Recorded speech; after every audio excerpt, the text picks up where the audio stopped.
ನಮಗೆ ನೋಡಿ 2,500 ವರ್ಷದ ಇತಿಹಾಸದಲ್ಲಿ ಸಾವಿರಾರು ಜನ ರಾಜರು ಬಂದು ಹೋಗಿದ್ದಾರೆ. ಒಬ್ಬ ರಾಜ ಅಂದಾಗ ಸಾಮಾನ್ಯವಾಗಿ ಈ ಸಾವಿರಾರು ಜನ ರಾಜರಲ್ಲಿ ಬಹುಸಂಖ್ಯಾತ ರಾಜರು ಏನ್ ಮಾಡ್ತಾರೆ ಅಂದ್ರೆ ಅವರು ಬೇರೆ ಬೇರೆ ತಿನ್ನೋದು, ಕುಡಿಯೋದು, ಮತ್ತೆ ಬೇರೆ ಬೇರೆ ಜೊತೆ ಯುದ್ಧ ಮಾಡಿಸೋದು, ಮದುವೆಗಳಾಗೋದು, ಇದೇ ಜಾಸ್ತಿ ಮಾಡಿಕೊಂಡು ಕಾಲ ಕಳೆದಿರೋ ರಾಜುಗಳೇ ಜಾಸ್ತಿ ಇದ್ದಾರೆ. ಆದ್ರೆ ಬೆರಳಿಕೆಯಷ್ಟು ರಾಜರು ಅವರು ಜನರ ಏಳಿಗೆಗೋಸ್ಕರ, ಜನರ ಬದುಕಿಗೋಸ್ಕರ, ಜನರ ಅಭಿವೃದ್ಧಿಗೋಸ್ಕರ ಕೆಲಸ ಮಾಡಿದ್ದಾರೆ. ಅಂಥದ್ದಲ್ಲಿ ಇತಿಹಾಸ ನೋಡಿದ್ರೆ ಅಶೋಕ, ಅಕ್ಬರು, ಶಾಹ ಮಹಾರಾಜು, ನಮ್ಮ ಕರ್ನಾಟಕದಲ್ಲಿ ಇಬ್ರಾಹಿಂ ಆದಿಲ್ ಶಾಹಿ 2 ಆಗಿರ್ಬೋದು, ಟಿಪ್ಪು ಮತ್ತೆ ಅವರ ಕೆಲಸಗಳಾಗಿರ್ಬೋದು, ಮತ್ತೆ ಹೆಮ್ಮೆಯಿಂದ ನಾವು ಕೃಷ್ಣರಾಜ ಒಡೆಯರು ಅದೇ ಸ್ಥಾನಕ್ಕೆ ಇಡಬಹುದು. ಕೃಷ್ಣರಾಜ ಒಡೆಯರು ಏನು 100 ವರ್ಷದ ಹಿಂದೆ ಬದುಕಿದ್ದು, ರಾಜ ಋಷಿ ಅಂತ ಹೇಳ್ತೀವಿ. ಅವರು ಬದುಕಿದ ಕಾಲದಲ್ಲಿ ನಿಜಾಮ್ ಬಿಟ್ರೆ ಅತಿ ಶ್ರೀಮಂತ ಭಾರತೀಯರು. ಆದರೆ ಅವರ ವೈಯಕ್ತಿಕ ಬದುಕಿಗಿಂತ ಸಮಾಜಮುಖಿ ಅವರ ಕೆಲಸ ಮಾಡಿದ್ರು. ನಾವು ಇವತ್ತಿನ ದಿನ 21ನೇ ಶತಮಾನಕ್ಕೆ ಕೃಷ್ಣರಾಜ ಒಡೆಯರನ್ನು ತರಬೇಕು ಅಂದರೆ ಅವರ ಕೆಲಸಗಳು ಗುರುತಿಸೋದಷ್ಟೇ ಅಲ್ಲದೆ ಇವತ್ತಿನ ದಿನಕ್ಕೆ ಹೇಗೆ ಸೂಕ್ತ ಅನ್ನೋದು ಅರ್ಥ ಮಾಡ್ಕೋಬೇಕು. 3 ವಿಚಾರಗಳ ಬಗ್ಗೆ ನಾನು ಚೊಕ್ಕವಾಗಿ ಮಾತಾಡ್ತೀನಿ. 3 ವಿಚಾರ ಅವ್ರು ತಂದಿರೋದು ಅಂದರೆ ಅವ್ರು ಮಾಡಿರೋ ಲಿಂಗ ಸಮಾನತೆಗೋಸ್ಕರ ಕೆಲಸಗಳು, ಮತ್ತು 2ನೇದು ಕಲೆನ ಪ್ರೋತ್ಸಾಹ ಮಾಡಿರೋದು, ಮತ್ತು 3ನೇದು ಸಾಮಾಜಿಕ ನ್ಯಾಯ ಅವ್ರು ತಂದಿರೋದು. ನಾವು ಲಿಂಗ ಸಮಾನತೆ ಬಗ್ಗೆ ಹೇಳಬೇಕು ಅಂದರೆ ಕೃಷ್ಣರಾಜ ಒಡೆಯರವರು ಅವರು ಬಾಲ ವಿವಾಹನ ಬ್ಯಾನ್ ಮಾಡ್ತಾರೆ, ವಿಧವೆಗಳಿಗೆ ಸ್ಕಾಲರ್ಶಿಪ್ ಕೊಡ್ತಾರೆ, ಮಹಿಳಾ ಶಿಕ್ಷಣ ಎಷ್ಟು ಮುಖ್ಯ ಅಂತ ಮಾಡ್ತಾರೆ. ಮಹಾರಾಣೀಸ್ ಕಾಲೇಜ್ ಇಲ್ಲೇ ಬೆಂಗಳೂರಿನಲ್ಲಿ ಸ್ಥಾಪನೆ ಮಾಡ್ತಾರೆ 1938ರಲ್ಲಿ.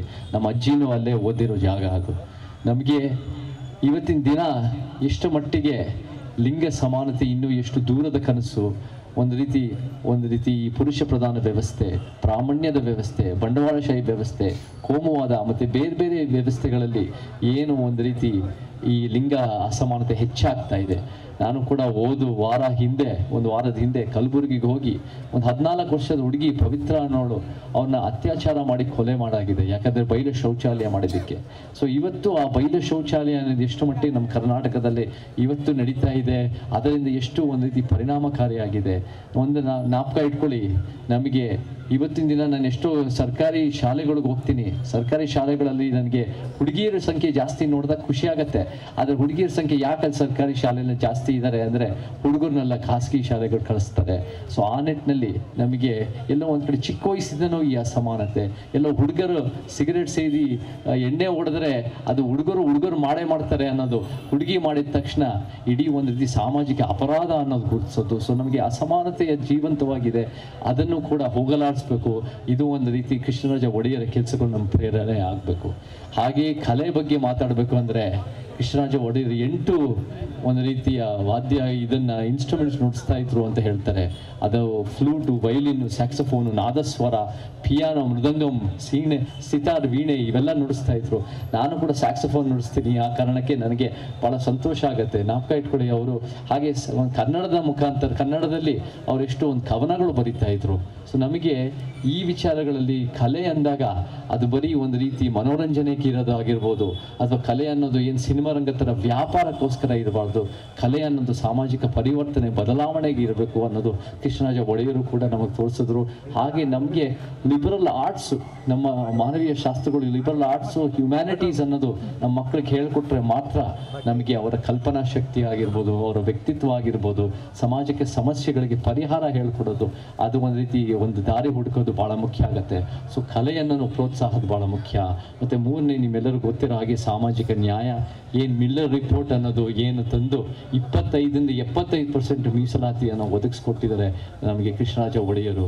ಇವತ್ತಿನ ದಿನ EWS ಅಂತ ಎಕನಾಮಿಕ್ ವೀಕರ್ ಸೆಕ್ಷನ್ ಅಂತ ಆಗ್ಬಿಟ್ಟು ಏನು ಒಂದು ಸಾಮಾಜಿಕ ನ್ಯಾಯದ ಉದ್ದೇಶನೇ ಒಂದು ರೀತಿ ಅದನ್ನು ಒಂದು ರೀತಿ ದಿಕ್ತಪ್ಪಿಸಿ ಅದನ್ನು ಬದಲಾಯಿಸಿದ್ರೆ, ನಮಗೆ ಎಕನಾಮಿಕ್ ಬದಲಾವಣೆ ಬೇಕು ಅಂದರೆ ಎಕನಾಮಿಕ್ ಪಾಲಿಸೀಸ್ ತನ್ನಿ. ಈ ಶ್ರೀಮಂತರೇ ನಮ್ಮ ಸದಾಶಿವ ನಗರದಲ್ಲಿ UBCTನಲ್ಲಿ ಈ ರೀತಿ ಡಾಲರ್ಸ್ ಕಾಲೋನಿನಲ್ಲಿ ಯಾರ್ಯಾರು ಮೆರೀತಾ ಇದ್ದಾರೋ ಅವರ ತೆರಿಗೆ ಹಣದ ಮೇಲೆ ಜಾಸ್ತಿ ಹಾಕಿ ನಮ್ಮ ಬಡವರಿಗೆ ಹಂಚಬೇಕು ಹೊರತು ಈ ಸಾಮಾಜಿಕ ನ್ಯಾಯದಲ್ಲಿ ಬದಲಾಯಿಸೋದು ಸರಿ ಹೋಗಲ್ಲ. ಸೊ ಆ ನಿಟ್ಟಿನಲ್ಲಿ ಕೃಷ್ಣರಾಜ ಒಡೆಯರ ಕನಸನ್ನು ನಾವು ನನಸು ಮಾಡಬೇಕು. ನಾವು ಕೈ ಇಟ್ಕೊಳ್ಳಿ. ಕೊನೆಯದಾಗಿ ಹೋಗಿದ್ದ ಮುಂಚೆ ಒಂದು ಹೇಳ್ತೀನಿ, ಈ ಆಟ ಚೆನ್ನಾಗಾಗಲಿ, ಮಳೆ ಬರದೇ ಇರಲಿ, ಬಟ್ ಮುಖ್ಯವಾಗಿ ನಮಗೆ ನಮ್ಮ ಹಳೆ ಕತೆ 19ನೇ ಶತಮಾನದ ಕತೆ ಅಂದರೆ ಬ್ರಾಹ್ಮಣ್ಯ, ಅದು ಗಾಂಧಿ ನೆಹರು, ಅದು ಒಂದು ರೀತಿ ಅದು ಒಂದು ಆ ಒಂದು ಅಸಮಾನತೆ ಅದು ನಮ್ಮ ಭೂತ. ಆದರೆ ಇವತ್ತಿನ ದಿನ ಏನು ನಡೀತಾ ಇದೆ ಅಂದರೆ ಈ ಸಾವರ್ಕರ್ ಉಪಾಧ್ಯಾಯ ಅತಿ ಬ್ರಾಹ್ಮಣ್ಯ ಕೋಮುವಾದ ಹಿಂದುತ್ವ ಅದು ನಮ್ಮ ವರ್ತಮಾನ. ಆದರೆ ನಮ್ಮ ಕೃಷ್ಣರಾಜ ಒಡೆಯರ್ ತೋರಿಸಿರೋದು, ಬಾಬಾ ಸಾಹೇಬ್ ಅಂಬೇಡ್ಕರ್ ತೋರಿಸಿರೋದು, ತಂದೆ ಪೆರಿಯಾರ್ ತೋರಿಸಿರೋದು, ನಮಗೆ ಬಸವಣ್ಣವರ ಮಾದರಿ ತೋರಿಸಿರೋದು ಆ ಒಂದು ಸಮಾನತೆ, ನ್ಯಾಯ, ವೈಜ್ಞಾನಿಕತೆ ಅದು ನಮ್ಮ ಭವಿಷ್ಯ. ಆ ಭವಿಷ್ಯಕ್ಕೋಸ್ಕರ ನಾವೆಲ್ಲರೂ ಶ್ರಮಿಸಬೇಕು ಅಂತ ಹೇಳಿ ನನ್ನ ಮಾತು ಮುಗಿಸ್ತಾ ಇದ್ದೀನಿ. ಜೈ ಕರ್ನಾಟಕ, ಜೈ ಭೀಮ್. ನಿಮ್ಮ ಮೆಚ್ಚಿನ ನಮ್ಮ ತುಮಕೂರು ಮಾಧ್ಯಮ 1 ವರ್ಷ ಪೂರೈಸಿದ ಈ ಸಂದರ್ಭದಲ್ಲಿ ನಮ್ಮ ತುಮಕೂರು ಮಾಧ್ಯಮ ನಿಮಗೆ ಧನ್ಯವಾದಗಳನ್ನ ತಿಳಿಸುತ್ತದೆ ಮತ್ತು ನಿಮ್ಮ ಪ್ರೀತಿಗೆ ಸದಾ ಚಿರಋಣಿಯಾಗಿರುತ್ತದೆ. ನೀವು ನಮ್ಮ ಮೇಲೆ ಇಟ್ಟ ನಂಬಿಕೆಯನ್ನು ಉಳಿಸುವ ಪ್ರಾಮಾಣಿಕ ಪ್ರಯತ್ನವನ್ನ ನಮ್ಮ ತಂಡ ಖಂಡಿತವಾಗಿಯೂ ಮಾಡುತ್ತದೆ. ಗೆಲುವಿನ ಹಾದಿಯಲ್ಲಿ ಸದಾ ನಮ್ಮ ಜೊತೆಯಾಗಿರಿ. ನಮ್ಮ ಚಾನೆಲ್ ಅನ್ನು ಸಬ್ಸ್ಕ್ರೈಬ್ ಮಾಡಿ. ಸುದ್ದಿ ಅನ್ನೋದು ಬರೀ ಕಥೆಯಾಗದೆ ನೊಂದ ಜೀವಗಳಿಗೆ ಬೆಳಕಾಗಿದೆ, ಗೆಲುವಿನ ಹಾದಿಯಲ್ಲಿ ನಗು ಮೂಡಿದೆ.